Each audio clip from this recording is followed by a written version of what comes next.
Social മീഡിയയിലൊക്കെ തന്നെയും രേണുസുതി നിറഞ്ഞു നിൽക്കുകയാണ്.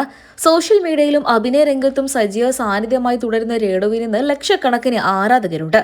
അതേസമയം കടുത്ത വിമർശനങ്ങൾ തന്നെയാണ് പലപ്പോഴായിട്ടും രേണുസുതി സോഷ്യൽ മീഡിയ പേജുകളിലൂടെ ഏറ്റുവാങ്ങാറും. ഭർത്താവ് മരണപ്പെട്ട ഒരു സ്ത്രീ ഉപജീവന മാർഗത്തിന് വേണ്ടി അഭിനയം തിരഞ്ഞെടുത്തു എന്നുള്ള പേരും പറഞ്ഞാണ് സോഷ്യൽ മീഡിയയിലൂടെ പലപ്പോഴായിട്ടും കടുത്ത വിമർശനങ്ങൾ രേണുവിന് നേരെ ഉയർന്നു പൊങ്ങാറുള്ളത്. കൊല്ലം സുധിയുടെ മൂത്ത മകനായ കിച്ചു തന്റെ സോഷ്യൽ മീഡിയ പേജുകളിലൂടെ ഈ അടുത്തിടെ ഒരു Q&A വീഡിയോ പങ്കുവച്ചിരുന്നു.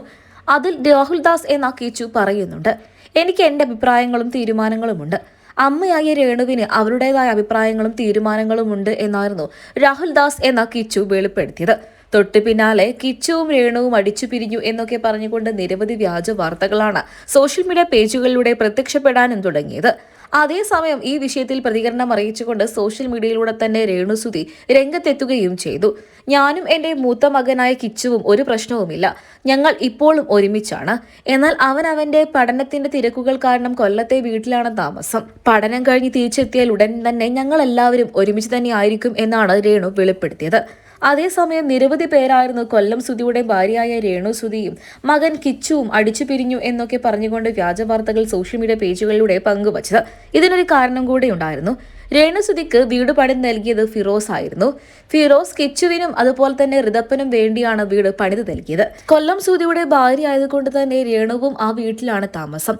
അതേസമയം കുറച്ച് മാസങ്ങൾക്ക് മുൻപ് വീട്ടിൽ ചില പ്രശ്നങ്ങൾ ഉണ്ട് എന്നും ചോർച്ചയൊക്കെ അനുഭവപ്പെടുന്നുണ്ട് എന്നും പറഞ്ഞുകൊണ്ട് സോഷ്യൽ മീഡിയ പേജുകളിലൂടെ വീഡിയോ പങ്കിട്ടുകൊണ്ട് രേണുസുതി എത്തിയിരുന്നു. ഇതേ തുടർന്ന് ഇത് സോഷ്യൽ മീഡിയയിൽ വലിയ ചർച്ചാ വിഷയമായപ്പോൾ ഇതിൽ പ്രതികരണം അറിയിച്ചുകൊണ്ട് ഫിറോസിക്കയും രംഗത്തെത്തി. ഞങ്ങൾ പണിത് നൽകിയ വീടിനൊരു കുഴപ്പവുമില്ല എന്ന് പറഞ്ഞുകൊണ്ടായിരുന്നു ഫിറോസിക്ക രംഗത്തെത്തിയത്. തൊട്ടു പിന്നാലെ കിച്ചുവിന്റെ അഭിപ്രായത്തിന് വേണ്ടി കാത്തിരിക്കുകയായിരുന്നു ആരാധകരെല്ലാവരും. രേണുസുതിയും ഫിറോസും തമ്മിൽ വലിയ തർക്കങ്ങൾ തന്നെയായിരുന്നു അന്ന് ഉണ്ടായത്. എന്നാൽ താൻ ഫിറോസിക്കയെ ഒരുപാട് സ്നേഹിക്കുന്നുണ്ട് എന്നും ഫിറോസിക്ക കാരണമാണ് ഞങ്ങൾക്കൊരു വീട് ലഭിച്ചത് എന്നും പറഞ്ഞുകൊണ്ടും നന്ദി രേഖപ്പെടുത്തിക്കൊണ്ടും ഈ അടുത്തിടെയാണ് കിച്ചു സോഷ്യൽ മീഡിയ പേജുകളിലൂടെ രംഗത്തെത്തിയത്. അമ്മ വെറുക്കുന്നയാളെ മകൻ സ്നേഹിക്കുന്നു എന്നും പറഞ്ഞുകൊണ്ടായിരുന്നു രേണുവും കിച്ചുവും തമ്മിൽ അടിച്ചു പിരിഞ്ഞു എന്നും കൂടെ കൂട്ടിച്ചേർത്തുകൊണ്ട് പലരും വ്യാജ വാർത്തകൾ പറഞ്ഞു വരുത്തിയത്. അതേസമയം ഞങ്ങൾ പിരിഞ്ഞിട്ടില്ല എന്നും ഞങ്ങൾ എന്നും ഒന്നായിരിക്കും, ഞങ്ങൾ അമ്മയും മകനുമാണ് എന്നും പറഞ്ഞുകൊണ്ട് രേണുവും രംഗത്തെത്തിയത്.